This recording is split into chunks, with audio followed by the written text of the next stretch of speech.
কবরকে দেখি, 50 বছর কবরকে দেখি, 10 বছরের কবরকে দেখি, ওই কবরে কত শিয়াল ঢুকাঢুকি করছে, ওই কবরে কত পোকা থাকছে। আল্লাহ আল্লাহ মনে পড়ে যায়, আল্লাহ আমাদেরকে এই কবরে আসতে হবে, আমাদেরকেও এই কবরে যেতে হবে। মুসলমান, আমাদেরকে ইসলামকে নিয়ে ভাবতে হবে। আল্লাহু আকবার কবীরা।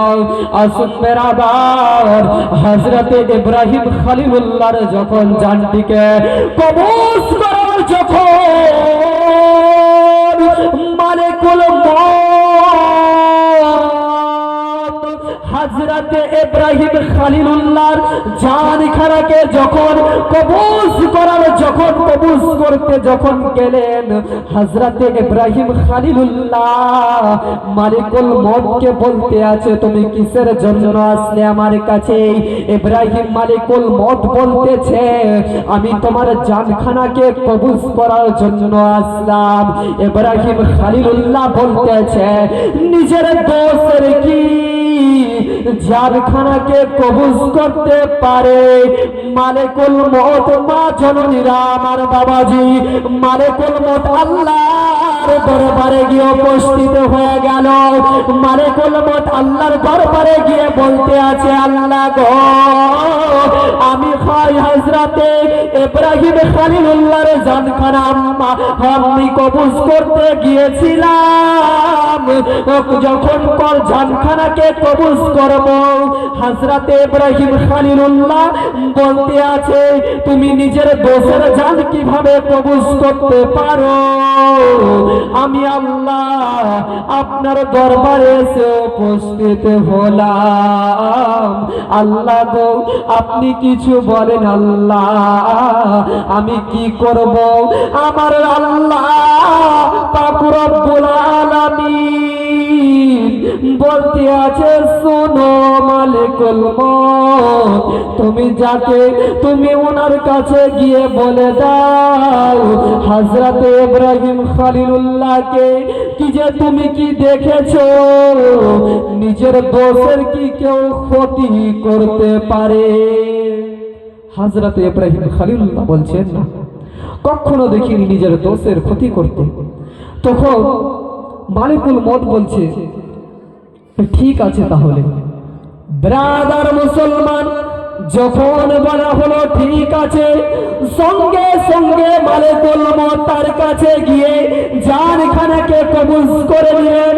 ও মুসলমান, আজকে আমরা ইসলামকে কয়ে ভুলে গিয়েছি, আজকে আমরা ইসলামকে কয়ে ভুলে গিয়েছি। কোরআন কিভাবে পড়তে হবে আমরা সেটা জানতে পারলাম না। আসুন বাবাজি, আমার আব্বাজি, কবর এত ভয়ঙ্কর হবে বাবা, কবর এত ভয়ঙ্কর হবে। আল্লাহ আল্লাহ, ওই কবরকে দেখলে পারে আজকে আমরা কবর, ওই কবরকে দেখলে পারে মরণ শরণ চলে আসে। ওই কবরকে দেখলে পারে আজকে আমরা মুসলমান, ওই কবর, আল্লাহ আল্লাহ, আমাদেরকে সকলকে ওই কবরে চলে যেতে হবে। আসুন ব্রাদার ইসলাম, আমাদেরকে কবর জিয়ারত করতে হবে। আমার নবী মুস্তাফা আদেশ দিয়েছে আমাদেরকে 5 ওয়াক্ত নামাজ পড়তে হবে। আমার মহান আল্লাহ পবিত্র কোরআনের মধ্যে এলান করে দিয়েছে। ও মা জননীরা, আমার ধ্যান দিয়ে শুনে যাও মা রাত্রিবেলা, আজকে আমরা মুসলমান, যখন আমাদের নিজের সন্তান ইন্তিকাল হয়ে যায়, যখন নিজের বাবা ইন্তিকাল হয়ে যায়, যখন নিজের আম্মা জান ইন্তিকাল হয়ে যায়, আল্লাহ আল্লাহ, ওই কবরে আমাদেরকে একদিন যেতে হবে মুসলমান। ওই কবর যখন নিজের, আজকে আমরা মরণকে বলে স্মরণ করি না, নামাজ পড়ি না, আর নামাজ পড়া হলো বাড়ি হলে পরে নামাজ তার উপরে ফরজ।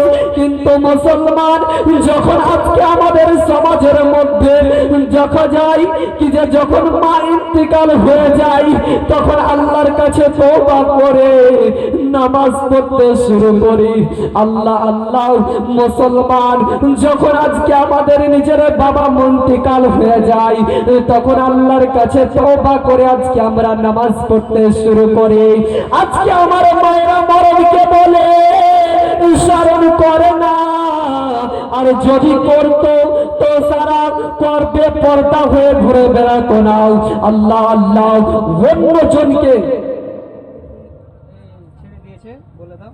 হ্যাঁ কুপন ছেড়ে দিয়েছে, আপনারা কুপন পেতে ডেলিগেট খেতে পারেন, অসুবিধা নেই। ডেলিগেট যিনারা বাইরে থেকে এসেছেন, আপনারা কুপন নিয়ে ডেলিগেট শুরু হয়ে গেছে, আপনারা খেতে পারেন।